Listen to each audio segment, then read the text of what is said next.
Good day, good people, and welcome to Real Chicks Rock Presents Real Discussions. I am your host, Michelle Dawsbird, and as always, I am super excited to be here. You like that? You like that? I am. I'm super excited. Listen, I know I've missed you guys. I did take the month of April off. I did. I did. I needed some time, parenting and just working, and life was lifing. And so I typically don't leave you guys. In the 8 years I've been doing this. Right. Yeah, so welcome to season 9. Season 9. Yes, welcome to season 9. Like I said, I'm super excited. It is a beautiful day in the neighborhood here in Atlanta, Georgia. I'm just so excited to be here with you. I wanted to thank all of our new listeners, and let me give you a little bit about what Real Chicks Rock's all about. We're all about creatively collaborating and connecting to raise awareness regarding issues that impact women. And we do it by way of public speaking, mentoring, and workshops, and this platform. We've been doing it, like I said, 8 years. We started our very first podcast April 14th, 2016. Wow, that's awesome. Isn't that nice? Yes. That's nice. So we're not new to this. We're not new to this. You're true to this. Yeah, we're true. I am true to this. And today is no different. I have had the distinct pleasure of having some people that I feel are subject matter experts in the things that they do professionally. And I think today's conversation is good today. Today's topic is Let's Chit Chat with my guest, Carla Morrison. Hi, Carla. Hey, Michelle. I like Carla. Carla has great energy. I wish you could be in the room with me with Carla, because Carla is one of those people that when you meet her, you're like connected with her for the rest of your life. Like, she doesn't let you go. She remembers you. She remembers your name. She remembers where you met, how you connect. She's just really good at what she does. And I always take a moment, stop giving people their flowers when they're gone. Right. We really need to do better in giving people their flowers while they're alive and well, and to receive them, because you never know what's going on with people. And your little bouquet of flowers, just complimenting them, could be right on time when they need it, right? Because Carla's been out here doing this stuff for 30 years. 30 years. Yeah, 30 years. Yeah, we're going to talk about it. Carla, where are you from? Where are you from? I'm from the Elm City, New Haven, Connecticut. We call it the Elm City. I'm proud, because I know they gonna follow us and watch this. Yeah. So how was Connecticut growing up as a kid? Cold? Well, when you're there, you don't think of that. You just growing up, And for us, although people think otherwise, there are black people in Connecticut. There are a lot of black people in New Haven. And I grew up in a black world. Did you really? Yes. I had some other, who were my teachers, but I also had black teachers who were awesome and came from the South and came up north and taught us. Awesome. Yes. Awesome. So did you spend summers in the South, or you? Did not at all. My mother and father are from the South. My mother's from West Virginia. My father's from Alabama, and never went to the South until I was, I want to say, 17 years old for a family reunion in Alabama. Okay. But I didn't grow up in the South. I grew up in New Haven. Every summer was in New Haven. Okay. For years, I ran track for the New Haven age group track team. Shout out to Mr. Barber. All right. And since 1976, that's when I started running. Wow. And I ran until 84 or something like that. Yeah. So that's what I did. Your flavor or your behaviors, Carla, you could pass for an up northerner person, and you have that southern hospitality too. So it's like you wear both hats. Yeah. Well, that's why I was asking, did you spend summers in the South at all? So this is just in your bloodline. Yeah, it's who I am. And my mom, she's a sweet woman, and everybody likes my mom. All right. So, when you're little, you grow up, you watch your mom, and you do, your behaviors are like your mom. But I do have that straightforwardness like my father, even though he's from the South as well. He don't play no games. He don't play no games. Yeah. Very much so. Yeah. And you're that, you can be that way too, but you're very nice with it. No. You're very nice, Carl. You're a nice person. I want to talk about, so this is New Haven, and so how do we decide our college? Like, how did we pick a major? Like, how did that happen for you? How did that, tell me about that. For us in New Haven, we had the distinct pleasure of having Dr. Dow as our superintendent of New Haven Public Schools. Okay. And he said, all my kids going to school. I heard that. He was not playing with us. Okay. And so he said, you know what, if I got to rent this bus and send y'all on a HBCU back then in 1987 on a tour so y'all can figure out what school you're going to, y'all going to school. And that's what he did. And actually he did it before 87. It probably was like maybe 86. Yeah. We started going. So we went on our college tour, and when I went to Bowie State, the man who was presenting us, he was so awesome. I was like, I'm going to Bowie State. But I didn't end up going there first, even though that was the plan. But I had also applied to Central State in Ohio because I wanted to be like Oprah, and I didn't pick Tennessee State like her, but I was like, well, this is kind of close. And, you know, maybe I can make something of myself. And so I ended up going to Central State in Ohio. Okay. How was that for you? It was far, and it was good, but not so good. Okay. And I say that just because it was so far away, and I just was not used to being that far away from my family, my sister especially, and so it was time to kind of come closer. Okay. So going to Bowie State, where I originally planned, was only 30 minutes from my sister, who was at Morgan State. And I couldn't go to Morgan because I was already known as Jeanette's little sister in my hometown. Like, that is my name. If I go home, that's my name, Jeanette's little sister. It is not Carla Morrison. It wasn't Carla? Never Carla. It was Jeanette's little sister. And so with that, I said, nah, I can't go to Morgan State, you know, especially after the one experience when I went and visited with her, and her friends took me to a dance. She didn't go because she was not feeling well or whatever. And I went to the dance, met some boy, and was dancing with him. Next thing you know, all her friends swarmed me. It was like, Carla, where were you? Your sister would kill us. And I'm like, are you kidding me? I'm just dancing.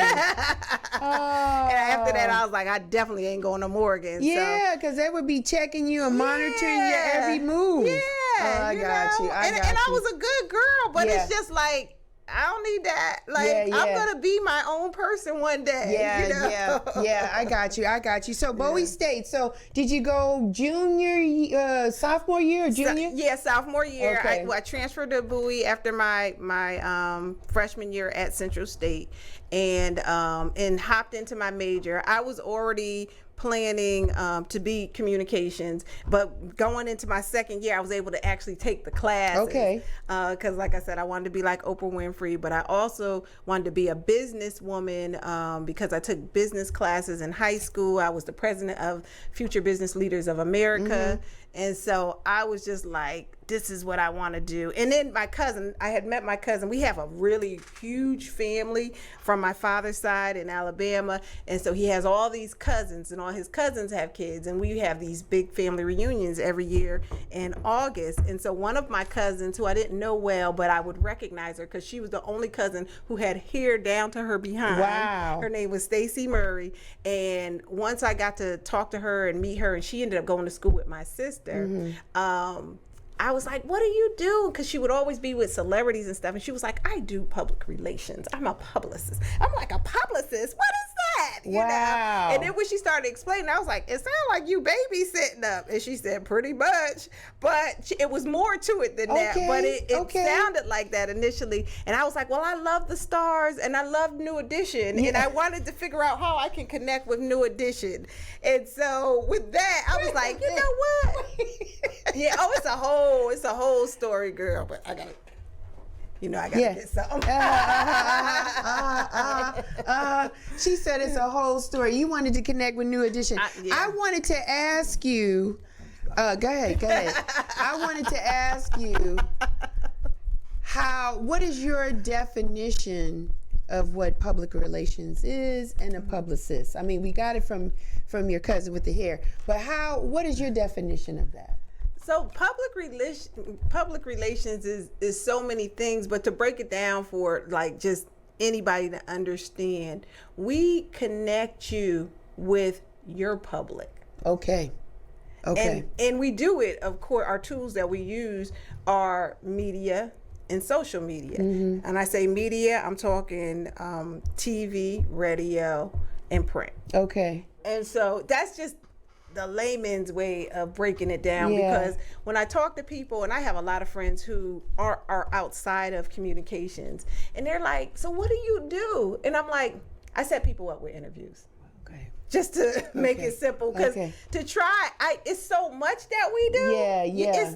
It's hard to just explain. Yeah. Like that, public relations is, because they're like, I still don't get it. But you get when you see Jay-Z doing an interview on Oprah. Okay. You know what that is? The person, there was somebody who set that up. I did that. Okay. You know what I mean? Not me personally.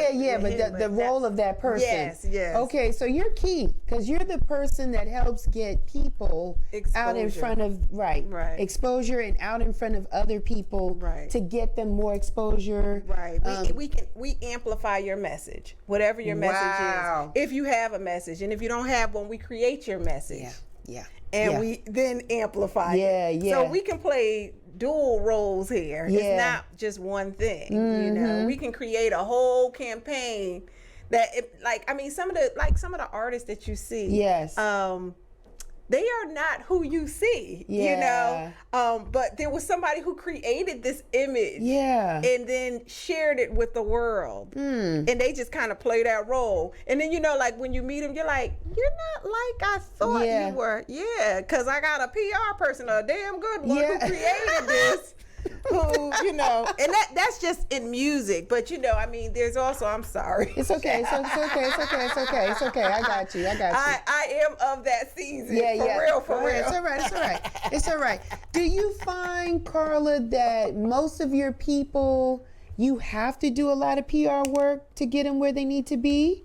Or you find that they're so when you say, that's not the person who we thought they were. Right. Do you find that, and oftentimes they're off the mark once you've built up this image for them, or? Well, not for me, because I'm really authentic in the people and businesses that I work with.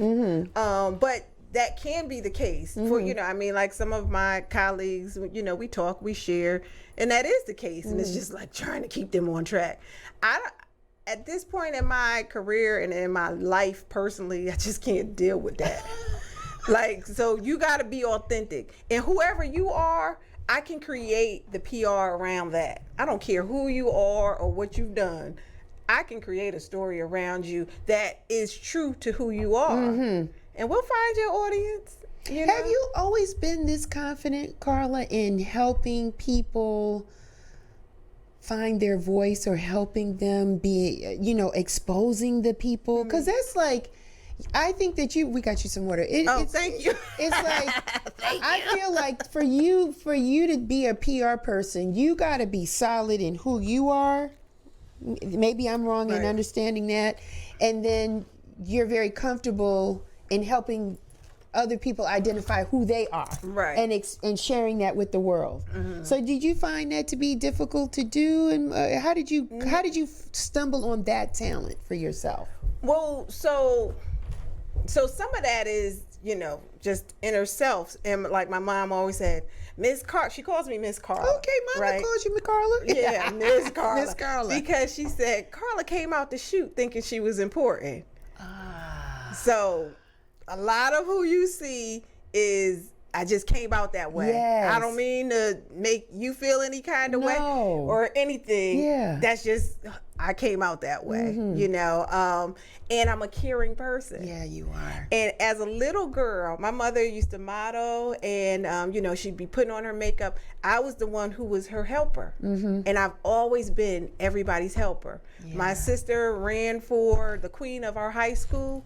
I was her campaign manager, and she won too. They don't know my name, but they damn sure know my sister's name. Yeah, she won. And I say that to just say I've always been a helper. I've always I never was afraid. And the times that I didn't feel confident, it wasn't because I was scared. It was because I had been beat down so much. Okay. And that came when I moved to Atlanta.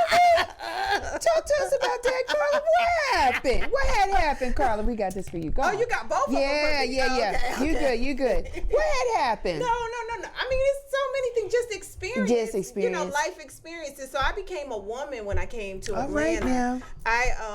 I came to Atlanta when I was 23. 23 years old. Okay. No, 24. I'm sorry. And before that, you know, I went to Bowie State. Mm-hmm. I lived in New Haven, Connecticut, and I was just always very comfortable with who I am. Right. And so this little chocolate girl came to Atlanta walking around like she light-skinned, if you get the joke. And that joke it's always been between me, my mother, and my sister. My mother is actually light brown, beautiful woman. Yes. And me and my sister are both dark skinned. Yeah. And my father's dark skinned. And so, you know, we laugh about that, you know, just being confident. Like, you walking around like you light skinned, because, you know, we say, you know, light skinned people. Yeah. But again, all of that comes from watching the lady I had right there in my house. Right at my, you know, your fingertips. Yeah. She confident. So why wouldn't I be? Shouts out to Mom. She did a great job. Yeah, thank you. Yeah, because oftentimes, Carla, for dark-skinned women, I'm gonna speak on, you know, sometimes there's a disconnect in the sense of confidence and knowing that wherever you plant your feet, that's where you belong, right? And sometimes we don't learn that till later in life, right? Yeah. So the fact that you grew up with that energy is awesome, because now the world is in the palm of your hands, right? You could do whatever you need to do. So you came to Atlanta. Atlanta was a different time then, wasn't it? It was very different. It was fun, right? It was fun. It was fun. I just think about like the people that I met when I first got here.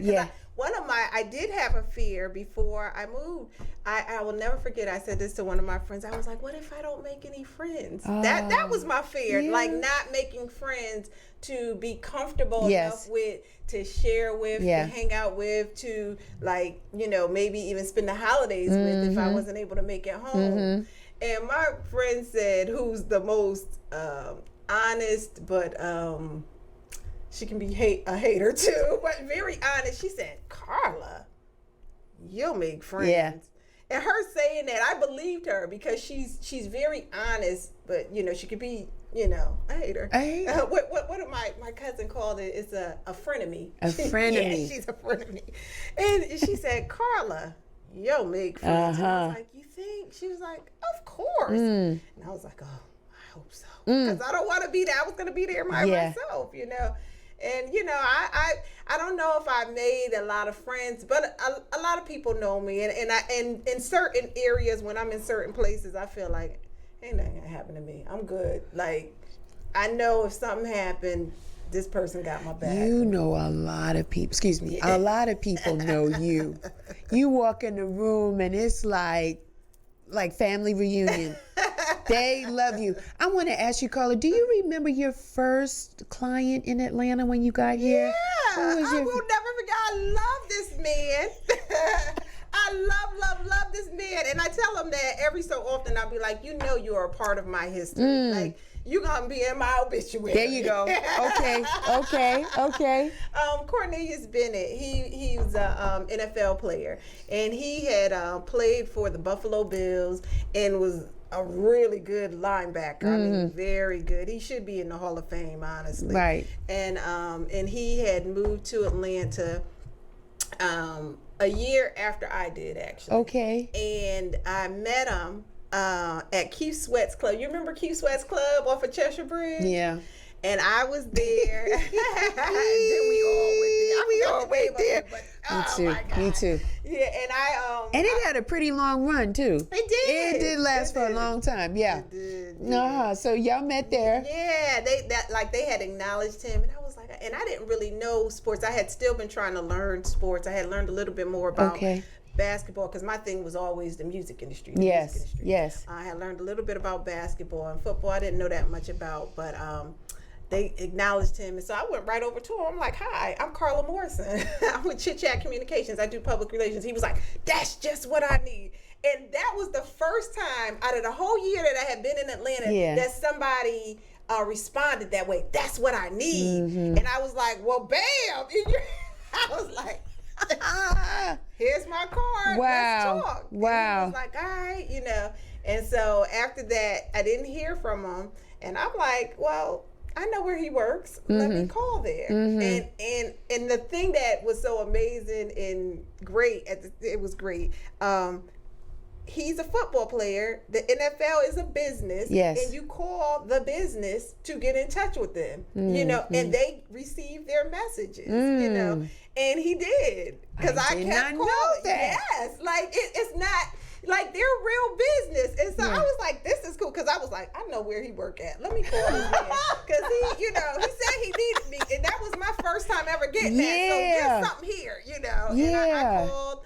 And then one day, I will never forget it. I was just sitting at home. And the phone rang. And it was that other ring. So I knew it was the business call. And I'm like, Chit Chat Communications. And he was like, Carla. And I was like, yes. And he was like, this Cornelius. I'm like, Cornelius. Cornelius Bennett. Wow. Yeah. I was like, oh, okay. He was like, yeah. So, you know, let's meet up and talk. And I'm like, oh, okay. You know, it was amazing. It was amazing. Yeah. Did you find, so what exactly did he need? Was it just him shifting from NFL? Like, what was the goal? How did you PR for him? So he was new to Atlanta. And I mean, everybody knew he was coming because he was with the Buffalo Bills, and at that time they was big. Yeah, everybody knew that name. And so, but he just needed to establish himself here in Atlanta. As I am a player now for Atlanta Falcons, and I'm here to win. We here to win. I'm here to help them win. And I'm here for the community. And I did just that. I laid it out. We had our first reception at the Hammond's house in the community. That's the West End. That's the West End. Still standing strong, too. That's still standing strong. And I still know those people from there. Yes. And it was a beautiful event. We had an ice sculpture. The mayor at the time was Bill Campbell. He came out. I was friends with everybody at Hot 97.5. They all came, and I was like, thank y'all so much, because we were all like coming up. We were all the same age in our early 20s, and it was like they all came represented. The whole football team came. My sister came from New Haven, and she was helping. She got off that plane. As soon as she got off that plane, she had rented a car, and she was just like driving different places. My sister came through for me. She got you had her for high school. I was her campaign manager. I know that's right. So you said Hot 97. Is that the Ryan Cameron era, the Rashawn Ali, that whole time? Rashawn wasn't there, but it was Ryan. It was Cameron. Ryan for sure. Ludacris was his intern. That's at the time. Right. I remember. Princess Ivory, that was my girl. She's still my girl. Me and her call each other twins because our birthday on the same day, born the same year. Wow. Art Terrell. Yep, he was there. Ebony. Yeah, you remember Ebony? Yeah. All of them. They're still my friends to this day. Well, why wouldn't people want to be your friend, Carla? You're a nice person. Like you said, you're very caring. And the fact that you came at a time when the thing that we like about Atlanta is that these people are within arm's reach. You know, I think in any other metropolis, it might be a little bit more difficult to get to them. But it's something about the way the infrastructure is in Atlanta that you're one person away from the person you're trying to get to. In this case, it was a phone call away. And it just opened up doors. And so from that, you've had other exciting clients. And it just kept going. Like, so your name was in people's mouth. Well, because I was like probably one of the first sisters to have a major player in Atlanta at that time. And nobody wasn't really nobody had a personal PR person. Right. Who does they that? didn't even know what that was. Right, they didn't. They didn't. You know? And it was like, here I go, this little young black girl being this major player's PR. Like, the whole Falcons front office didn't look like us. And they was trying to figure out, well, who is she? Who is she? You know, and they even kind of said it. They made it a little difficult for me. And I all I could do was tell Cornelius. And Cornelius was like, that's my person. Wow. Like straight up. Like he definitely for the people. And I was like, all right, Cornelius, you know, and he made me a part of his like family. Yeah. Every Sunday home game. That evening they would have a little set over to his house. Carla, you coming over, right? Oh, well, I was just gonna no, you coming over. I was like, okay, you know. And so it was good. That was a good time, and people were more sincere. I think during that time, and I don't know. So what's the vibe? I'm gonna jump a little bit. So what's the vibe you feel now as it relates to public relations, a publicist? Do you feel that people still need that, Carla, or they think that they don't because they have social media? What say you? People think that they don't because they have social media, and now we have AI coming. But what I know for sure, and it was just proven to me just the other day, having your systems all automated, that's nice. Yes. But the personal touch, and this is Terry Williams, the PR godmother. She wrote the book on this. I'm telling you, back in 1989, this lady wrote the book on this. Right. And it stands so true that personal touch means everything. Personal relationships mean everything. I can have all my AI stuff set up, and you, as soon as you contact my website or go on my website, you might pay to have a consultation with me, and I might ask you a series of questions on that. But if I don't read it and thoroughly understand and have a real conversation with you, not a timed one, I'm not probably going to understand what you say. That just happened to me on some legal stuff. Yeah. Right? So I know that. But I've always believed in what she wrote. She wrote the Bible for PR, the personal touch, and it's important. You need it. I have those relationships, and I've been building them for 30 years, not just in Atlanta, in New York, in LA, across this world. And if I don't know you personally, I know somebody that does know you, who has that authentic relationship with you. Because I come from a small hometown. And it's just like my hometown. I'm claim to fame. I know everybody in my hometown. And I take pride of that, you know. And they know you. And if I don't know them, I know your aunt, your uncle, your mama, your daddy, your brother, somebody. And so I think I take that same approach when I'm doing PR. And knowing the players in every realm, be it government, cultural, whatever, entrepreneurs, restaurants, music, athletes, everything. It's like you can be a jack of all trades. Like the what you bring to the table, no respecter of person, because you're going to build a model to work with them to get them out there. Carla, do you think that if people attending college, what's the better route or the best route, in your opinion, to be a publicist or a PR person? Is it the communication space, or would it be marketing or business, or a little bit of all three? I don't know. That's the part where you say, that's a good question. That's a good question. That's a good question. Because it made you go, because you had to think about it. Yeah. So, well, see, for me, I kind of did all three. That's why I'm like, that's why you're good.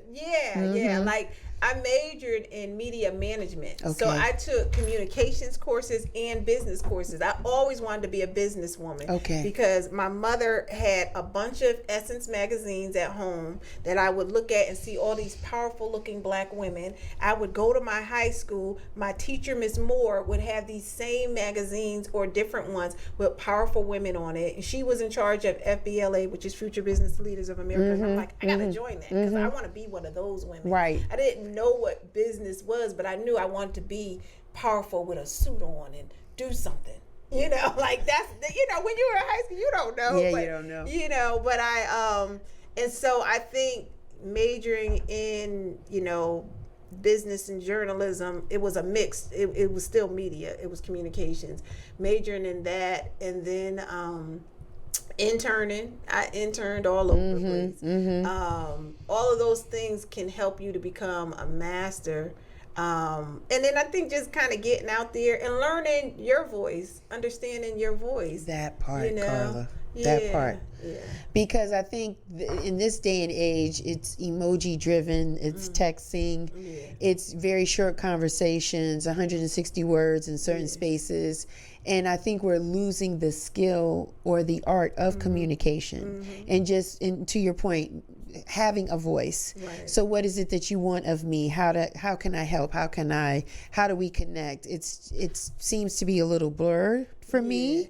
And we're trying to keep up, right? For those of us that are like, yeah, we know we're getting older, but we ain't sitting in a rocking chair, right? We still out in the game. We know what it is. And just like when we came up, someone extended a branch to us or a hand to us that might have been seasoned in the profession or believed in us. And we want to do that too, right? But we're also still learning, because this is a different platform for everybody. Yeah, it is. You know, it's not just learning a computer, turning it on and pressing enter and keying. No. It is a whole bunch of things, creating movies, little reels and this and that, just to be current and applicable to grab people's attention.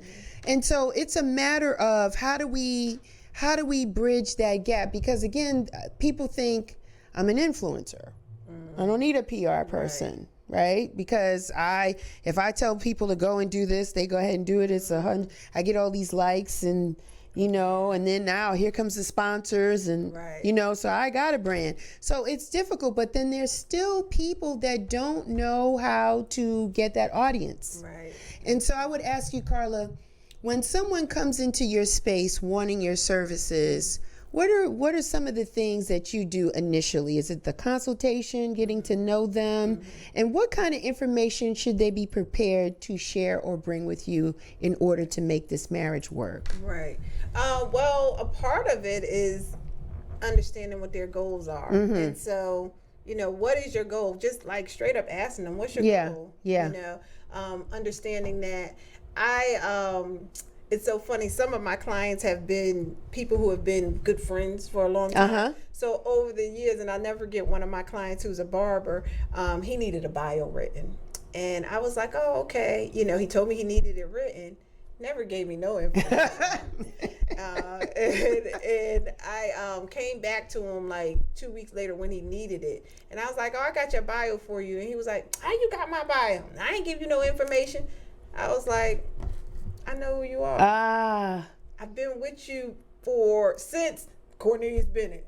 Okay, that's a long time. Yeah, because that's when I met him at the reception that we did for Cornelius. And then 20 years or 25 years later, he needs a bio. He needs a bio. I ain't waiting that long. I've only known you a year. I'm coming on in. I'm getting my resources together. But I'm flying. I'm going to land this plane. Because there's just no way, because you have had connections, and because of Cornelius Bennett, referrals. You've worked with some pretty prominent people in the Atlanta metropolitan area, and they have a bigger audience. And so I'm tipping my hat to you, because you are part of their branding, right? Is that safe to say? Yeah, I am actually. But we gotta. It's so funny because Cornelius, and I love him, and having him as a client it helped me to connect with probably people it would have took maybe a little longer to connect with, in terms of becoming good friends with all the radio people that I became friends with. But I was going to know them regardless because I'm a go-getter. However, at one point when Cornelius, he moved. He went on to Indianapolis. I went back to New Haven and did some things. And when I came back, I was no longer Carla the PR lady. I was now Carla the community woman. Really? Yeah, because I also had a nonprofit for the past 13 years called Sisters of Today and Tomorrow. And so what I did, though, I took what I had been doing forever and said, hey, Chuck, I need you to come and be on my panel that I'm doing during NBA All-Star. And Chuck, at that time, he was one of the Falcons, but he had started working on the radio with Frank Ski. He became the sports person. Yeah, I remember that. Yeah. And all those guys, all of the Dirty Bird guys, they became my good friends because we were all the same age. Cornelius was like the older guy. He was the bigger brother. But we were all the same age. And so I act up with them, and with Cornelius, I'm business, but we can have a little fun. But with them, it was just like, those are my buddies. So Bob, Chuck, Jamal. Jamal was my little brother. The original Dirty Bird, that was like my little brother, right? And so, but we're all friends. So it was like when I needed them, Chuck, I need you to be on this panel. This is what I'm doing now. Yeah. You know, and that kind of was birthed out of me hanging around them and always asking them, what are you going to do after you retire? Mm-hmm. Because we all know athletes are in the game for 5 years, maybe 10 if they're really, you know, good and keep themselves up. And so I used to always say, like, what do you, after the party, what's the plan? Mm-hmm. And that was like my symposium. And it was a community thing because I would get athletes, entertainers, politicians, and other people who have done wonderful things on a panel to talk about their careers and their entrepreneurial endeavors. Right. Because it's like you got to have a plan after your initial whatever that is. Yeah. And it was to talk to young people so they can have a plan for their lives. Those people in college, you know, you get out of college thinking the world is yours, and it is to a degree in terms of, you know, whatever I went to school for, I'm going to do. That's what you think, but that's not what it always is. Right. And so how are you going to set yourself up to get what you really want? You know, and so that's what that was all about. And from that community program, I did my women's history program that was birthed out of what I would do for my sorority. Right. Because I'm a part of Zeta Phi Beta Sorority Incorporated. And we would do this program in my hometown. I was the person who created it. Yes. And so when I left New Haven, I brought it to Atlanta, and it became a part of, you know, another community program. Yeah. And so I ended up with 2 community programs and then added a third, which was all about girls. And that was a leadership conference for girls. Oh. And from there, it was the creation of Sisters of Today and Tomorrow. Yeah. So you've been busy. Yeah. So with all that I had created and developed in terms of the relationships from 95 when I first moved to Atlanta, I started to use those in, 2008. For Sisters of Today and Tomorrow. Wow. And that's how I was able to keep connection with a lot of the people. Some of the people, you know, they forgot about me, I forgot about them. But a lot of them, you know, they know that I've always been, you know, doing stuff, you know, and like one of my friends just said, you know, this is business, it's not bullshit. Shout out to Carla's friends. Those got some real friends, man. They keeping it 100 with you. I like your friends, Carla. Yeah, shout out to Carla's friends because they're going to tell you no smoke. Yeah. They telling you the truth. Yeah. That's what it is. Do you have a preference, Carla? Do you like the community piece more than doing the PR work, or is it an even love? I think it's an even love because I was just thinking about it. I was writing something. I like to help people. Yeah, you do. You know, period. You do. So, and that comes in the form of my gifts and talents. And so me helping people, you know, share their business, their story, I like doing that. Me helping that little girl who wants to be a marketing person or a fashion designer and connecting them with my personal friend who's a fashion designer. I love that. I love to see that growth. So for me, the bottom line is I like to help people. And the form in which I help people is what I know how to do best. I'm a networker and I'm a public relations person. I'm going to get the word out there for you and I'm going to make the connection for you. You have connected me with some good people. Oh, thank you. You have. And I know we tee-hee-hee and like we go way back, and we were talking before we started. Only over a year. Yeah. It was February 23. Yep, 23. It went to the shout out to AABJ, right? Atlanta That's where Association of Black Journalists. Yeah. I went there for the first time, and I saw those pretty glasses on this woman. She was up front taking some pictures. It was a really great conversation that day. It was a panel discussion. And that same day I saw you at shouts out to Petey Franklin. For his birthday. So now this goes, Petey is my dude. And that goes way back. So Petey, You remember he used to own a club. And when he owned the club, I was working with Courtney's, and he was like, yo, we need your guys to come through. Here's some VIP passes for your guys. I was like, no problem. No problem. And we were cool ever since, because I've never been one of those people who hoarder onto a connection or relationship. God bless you, Carla. God bless you. So I'm like, Cornelius, you want to go to the club? Yeah. Here's a pass. And then I was going because I was young. So every Friday, Saturday night, I'm at the club too. See, the reason why your star shines brightly in the community, Carla, is because you're not selfish. And in some cases, people are like, I had to struggle and I had to find a way. You have to find your own way. Right. Some people want to collaborate because they feel like you've already got the momentum and they can add very little to it. Maybe they want to ride it out. Right. Sometimes people are in your space to learn, right? Because the wheel is already in motion. There's no need for us to create a new wheel. But how can we learn, right? So it's different things that you learn from somebody like yourself. But the energy is different in Atlanta. Like everybody wants things instantaneously. People want it like overnight. They don't really want to do the work. Like I feel you come from an era, and myself included, like rolling up your sleeves and doing the work. And even if that means I'm going to help and support you until I figure out what I'm doing or what pops off for me, but it's almost like we are cupping our hands and you put your foot in here and we hoist you up. And then when you get to where you need, you be like, Michelle, come on. Like, I know this person. And you connect. That's how it should be. That's how it should be. And everybody ain't moving that way. Not at all. No, I mean, because our young people, shout out to them, are just a little different. They're different. But I also blame us for making them different in that way. That part.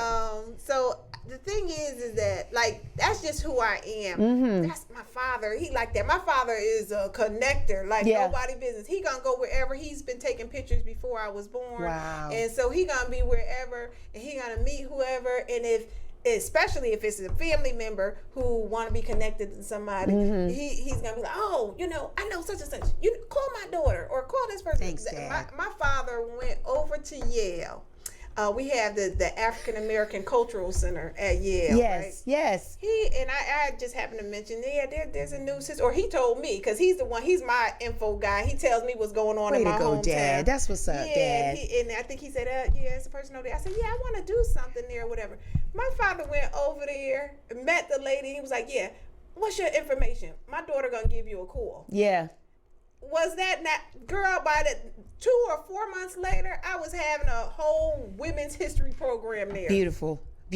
I have done that for other people, Carla, but I don't do that for myself. I find it easier because it's like I can see your story, right? I think you have an understanding of the person or where they're trying to go, and you're like, oh, that's, to you, it's like no brainer. And you go boop, boop, boop, and you connect the people, you talk, you send an email, you make the phone call, done deal. Got the interview set up, they're connecting. I've done that a couple of times too, under the Real Chicks Rock umbrella. Oh, you need this, da-da-da. But then when I need to get somewhere, I'm like, I don't know if it's fear. I don't know if it's uncertainty, or just, I've been, they told me no before. There's so many times you're going to take the no. And so I salute you because you are brave and fearless in that. Not only for your brand, but for your clients. You fight for your clients, for your people. You do. I fight for them harder than myself. You do, because when you fight for them, it's an automatic win for the brand. For Chit Chat Communication is going to win. Because you're fighting for the people. You're like, wait a minute. You showing up, you're talking. Excuse me, are you in charge? Like, I do. I sit back and I watch. I'm like, she's amazing, and you're just so easy. You put people at ease, and you get the information, and it just happens. And so I'm like, this is an art because everybody does not have it. I may have it from time to time, but you live it. Like, you're like, I'm excited. You're excited for the opportunity to make this happen. And then I see the pictures where you're at the steps at the Capitol, or you're at somebody's business. Getting them in the picture and taking the pictures, and I'm like, look at the fruits of her labor. And the people are tearfully glad for everything that you've done. Yeah. It's so funny you say that. Some of this stuff, they need to be thinking my sister's friends, my mother, and my father. And then just a little bit is me. And I say that because, one of the things, my sister's friend, Aquanetta, we call her Net, she pulled me up one day when I was in college. Because my sister, like I said, my name was Jeanette's little sister. Jeanette's little sister. And I had a problem with that, but I didn't mind being Jeanette's little sister because that's my sister. That's your sister. And I always kind of felt like I would just be right there near her. Yeah. And one day Nat had let me have it. She said, "You think you gonna be up under your sister all the time? You think you gonna be able to live with your sister for the rest of your life?" And I was like, yeah, like why not? And Nat was like, no. And she was like, no. That ain't how it works. Wow. You're gonna have to be out here on your own. Wow. You gotta speak up for yourself. And I'm like, I do. I'm looking at her like she crazy. But then I'm looking at my sister, and my sister is looking like, yeah, like I don't have nothing to say because she's right. And I'm like, what's wrong with y'all? Y'all like crazy. They was pushing you out. But that was pushing me out, and I was in college at that time. And but from that point on, I realized I gotta speak up for myself. And so I had gotten my little line together. Hi, my name is Carla Morrison. I'm the entertainment editor of the Spectrum newspaper. That was my line back in college. And Harry from Public Enemy, I don't know if you remember Harry. He was like the spokesperson of Public Enemy back in the day. And I remember being at a conference at Howard and him like, wow, every time you come up to me, you've introduced, he said, you're awesome. Isn't that Harry Allen? Yeah, Harry Allen, yep. I'm with you. I'm with you, CM. I'm with you. And he was like, you're awesome. And I'm like, okay. And I kind of started to get my spill, and that became it in college. And then when I graduated, I'm here, I'm a writer, this is what I'm doing. And then Chit Chat came up. And that came kind of, right after college pretty much. And it was like Carla Morrison, Chit Chat Communications. And so me taking the lead, it's because I always think about what Nat said. Like, your sister ain't gonna, be out there for you. You got to do it for yourself. Yeah. And so when I want something, I have to voice it. I have to find my voice, know. And I found it. You have found it. Where'd you come up with the name Chit Chat? It's cute. Thanks. And everything relates back to all the people I just mentioned. So that came about. A guy that I met when I was visiting my sister at college, he was an Omega, and he was just sitting and talking to me, and I'm like, when I'm around my sister, I'm Jeanette's little sister. I'm not this. You're not Carla? Yeah, I'm not the prominent, I am, but then I was not. Like now I'd be like, I can hold my own Jeanette. Like, okay, but and he just, sitting there, basically entertaining me, keeping me company. And then I was like, because I want to be like Oprah Winfrey. I want to have my own talk show. He was like, I see you having your own talk show. Chit Chat with Carla Morrison. There we go. And I was like, there we go. That was it. Yeah. That was it. That was it. Because I love to talk. Yeah. I used to get in trouble in the 1st through 4th grade. Carla, she just likes to talk to her friends, and when she's reprimanded, she gets the angry face. Oh boy. And because I love to talk, and that's who I am. And now talking causes you to, helps you with your living, your livelihood. Yeah, it really does. It's amazing. It's amazing. What do you do, Carla? Because you're busy all the time. I mean, we talked before show started. I see you everywhere. You're in the right places. Don't get me wrong. You're in the right place, doing the right thing. How do you wind down? When's your wind down time? You do? Yeah, I do. And it's so funny because there's 24 hours in a day. Yes. And people see me, they may see me 2 to 4 hours. And then, I might have to use some brain work, writing, doing whatever, but I get my time in, thanks to Betty Morrison. If she ain't teach me and my sister nothing else, self-care is the best care. And that didn't just come about in the past 5 to 10 years. Yeah. We grew up knowing self-care is the best care. Being selfish, taking care of you first is more important than anything else. Right. And so I get my time in, every blue moon I might run myself, and that's if I just really want to do something spectacular, with the client, really. Right. But other than that, no, I take care of myself, I take that just as serious as I do doing work for a client, and I take that very seriously. Very seriously. Yeah. You sure do. You've been running. COVID had us slow down, and we were all thinking, what's the meaning of life? Like, we were probably like, oh, is our brand going to make it? Is our business going to make it through it? Then we're coming out of the other side, and you're everywhere now. You are guns a-blazing. I mean, I seen your work at the Praise House. Yes.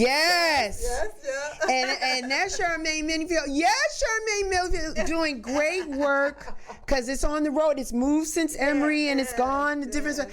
And I'm just like, Carla was part of that. She was part of that stuff. And then I saw these beautiful, this couple, this entrepreneur, this restaurant thing happening. Oh, yeah. Did you get them on Fox 5 or something? I had them everywhere. I had them literally everywhere. And that PR ran for 3 months, because it was like December, we kicked it off, and we print, radio, all of that. And then January, it was on Atlanta News First. Yes. They were everywhere, but they had been on WSB, Fox 5, that just in December alone.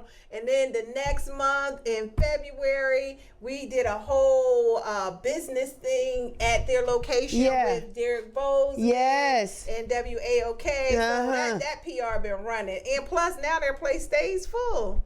And that was the whole goal, just to get people in the door, right? Yeah, just to resonate, because they've been around for 30 years, but they moved back across the street. And, people are like, they know where they're going, and they go straight there. Yeah. Well, and if they don't see you, oh, you're not there no more? That's what they're thinking. No, they're just across the street in a whole new beautiful building, Wow. And so I made that happen for them. You sure did, because I seen it in my reels. Yeah, thank you. Yes, I seen it. I said, Carla's out here working. And they were so happy. And that's where I saw the tears of joy. Yeah. They were just really excited because and shouts out to them, because again, it's tools out here that we don't know that we need, or how to get them going. And they didn't know it. They did not know it. Yeah. I was just like, Jay, let me handle this for you. Monica, let me do the PR for you. Y'all need to hire Chit Chat Communications. And they were like, okay, but they didn't understand it until after that. Then they was like, wow. And even Jason, because Jason known around the hood. Yeah. You know what I mean? But it's bigger than that. Yeah, it's bigger than that. Yeah. Because your food is dynamic. Right. So I need to make sure everybody know. And so if you just allow me to do my thing. Wow. And they allowed me to do my thing. Yeah. Yeah. I'm gonna talk to you. I'm getting some income tax money. I'm gonna talk to you, Chit Chat. I cannot wait. Is there a client, Carla, you would like to work with, or person that you'd like to work with that you haven't yet? The types of clients that I would like to work with now are more medical clients. Really? And I want to continue on my journey of my attorneys. I have now attorneys under my... Really? Yeah. Why so? Why those people? Well, the attorneys, both of them, the attorneys and medical clients, they actually have the budget. Like, to be for real, that's being 100. They have the budget. And again, at this point in the game, like you just spilled out all the things that all the people I know and all that kind of stuff. Yes. People need to pay for that. They can't take it for granted. I know, Carla. And it's like, I don't mind helping people. I really don't. Because I've done it all my life. But, however, Carla gotta live. Carla gotta live. And I'm much older than I was when I first started out. And I'm trying to live a good fourth quarter of my life. Third quarter, whatever it is. I really You right. And so in order to do that, I need to work with the clients who have the budget, the corporate clients. Because see, Yes. I've been small business. Yes, you have. I've You been have. athlete, entertainer. Athletes have it. Some entertainers do. Some entertainers do. Some of the entertainers do. My attorney client, I love the work that he does because he's about social justice. I love that too. Yeah, and he got the budget. She said, and he got the budget. So it's like purposeful. Yes. Purposeful, and I can be paid what I'm worth, and I appreciate that.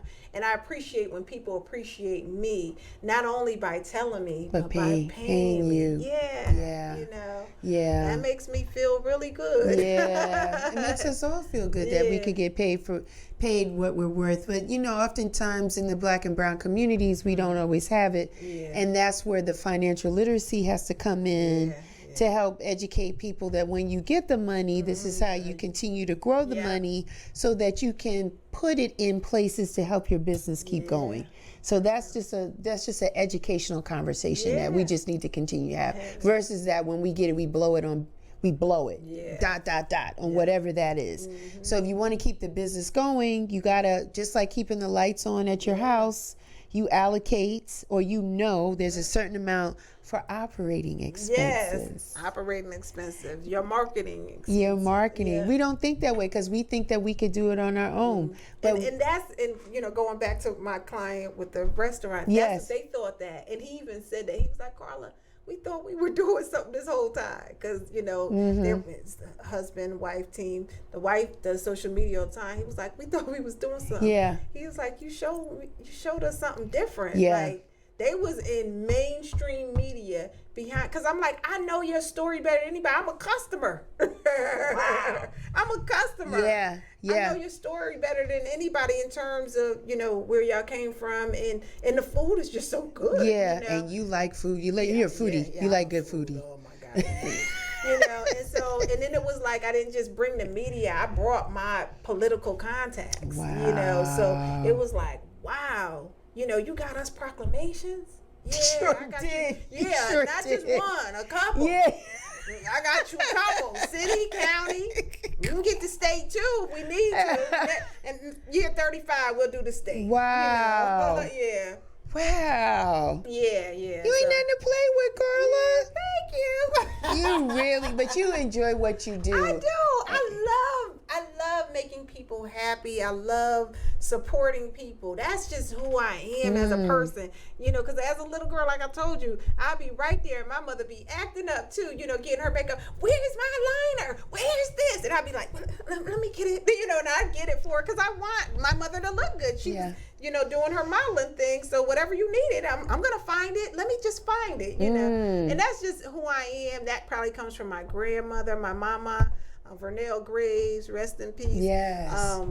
She always gave us what we wanted, anything we wanted. And so I'm kind of the same way. I like for people to get what they want. And when it comes in specifically business, I want you want your business to be, everywhere and people know about it. I can make that happen for you. Do you find that you need about 30 days or it depends on the type of business or the message that has to get out? It may take a little longer than 30 days to see turnaround in the business. Right. So I say 30 to 90 days. But I can make stuff happen. I know you can. Yeah. Because even with the restaurant thing, they took forever to make their decision to hire me. And not because they didn't want to, they just needed to figure out where funding. The funding is usually the thing. Yeah, and it was like, okay, y'all need to do this before the year is up because this year is your 30th, not next year. Right, so we got to start now. Yeah, and then, so it was like, okay. And when they did, within a week, we made all that happen. No, 2 weeks. I know. Yeah, but I don't suggest that. I don't like working like that because that's where you burn out because you're not just doing a regular, few hours. You're doing like from 7 in the morning to 7 at night, just trying to get all the stuff written, the content creation, blasting it out through social media, but then also making your phone calls to your personal contacts at the networks, and the print to make it happen. So 30 to 90 days is really what you need to effectively do a campaign. Okay. Yeah. I'm gonna be your client. Yeah. I just wanted to bring you on here first so you could get the inner workings, because you've sent people my way to be on the show. Yeah. Which I thank you for that, because it was great. It was great. I got some more. Yeah. But I wanted people to hear your story, because you are a light in Atlanta. Thank you. And a lot of people may not know that, but I sit and watch. Yeah. Sometimes it's good to just watch. And I see how people react to you, how they respond. And the fact that people are like, yeah, I know Carla, she helped me with my business. She helped me with my brand. Yeah. That says a lot. Thanks. And you have staying power. Because 30 years is nothing to sneeze at. Right. Right? Yeah, because most businesses go under the first couple of years. Right. So the fact that you're still around and now you're using the social media platforms to even more. Yeah. But it's really the grassroots approach that I appreciate. The personalization, the wanting to know the person's story, which I find people don't take the time to do. Yeah, right. Everything is just so fast. They're so fast. But I know we're going to be ending. And if I don't do this, I will be mad at myself. Go ahead. ChitChatCommunications.biz. That is my website. All right. yeah, we was going to get all of that. No, I felt like I needed to. We're going to say it again. We're going to say it again. ChitChatCommunications.biz. Yes. The communications is with an S. And .biz. Oh. I felt like I needed to say that, because I'm like, we talked and everything, but I didn't share the information. And a good PR person is going to always make sure you have a way to contact them. And a good host always asks, how can the people find you? So that's where I was going to throw you the alley-oop and say, how can the people find you? I got more information. Yeah. So how can the people find you, Carla? So they can find me on social media at ChitChatCom. That's ChitChatComm. That's social media, all platforms. They can call me, because I still actually pick up the phone, 404-319-2130. And they can hit me up on my website, through my website, which is chitchatcommunications.biz. What else? You got any things happening, Carla? Any big clients? I got a lot of stuff. You got a lot of stuff going on. 2024 is looking good for you. The first quarter was fantabulous.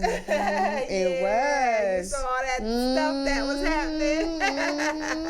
And so that was great. And right now, we're doing stuff with Juneteenth, ATL. I was going to say, that's your favorite holiday. Yeah, I go all out. You don't play. Yeah. So that and Family Food Fest. Oh. That's on Father's Day. Okay. And it's here, Family Food Fest, ATL. Where's it going to be? At the Georgia Depot. Nice. Yeah, so we got that going on. Also, the Greater Boston Morehouse College Alumni Association is having their House on the Vineyard August 5th through the 11th on Martha's Vineyard. Nice. And I am doing the national PR for that. I want to go to that. You can come Martha's on, girl. Vineyard is nice. Yes, it is. It is beautiful. Yes, and we're going to have a good time. I like that. I got to get reconnected. I let you slide out of my mints and you over here doing stuff. I used to hook up and see you at spaces and meet people. I got to get back on your calendar. That's the big thing. The Georgia, the Greater Boston Morehouse Alumni Beautiful. Association. Any plans for Bowie State? Because last year you did the bowling tournament. We're doing the we're doing that again. Participated in that. Yes, and we're doing it again. This year it's going to be in June, because we want to make sure that all the students get back home first, so they can come, so people can actually see these are our students that we've been supporting. I'm the president of the Georgia chapter for Bowie State University. Okay. Yeah. Tell the people where they can reach you one more time. I don't know if you gave a phone number. 404-319-2130 and website chitchatcommunications.biz. This was awesome. Yeah, this was fun. When it's fun, yeah, this was good. This is good. Listen, this is my time. You know me, Real Chicks Rock. I'm everywhere. I'm on Instagram. I'm on Twitter. I'm on Facebook. I have a website, realchicksrock.com. Go out there and cop your t-shirt. You know you need one for the summer. Don't wait. Don't delay. And as I always end the show, I always end it this way. One of my favorite people in radio was the late, great Frankie Crocker. And he would say, may you live to be 100 and I live to be 100 minus a day, so I wouldn't know that beautiful people like you had passed away. Until next time, take care, be well, and continue to rock on. Yes. Thank you for checking out Real Chicks Rock Presents Real Discussions. Be sure to subscribe so you don't miss our next show.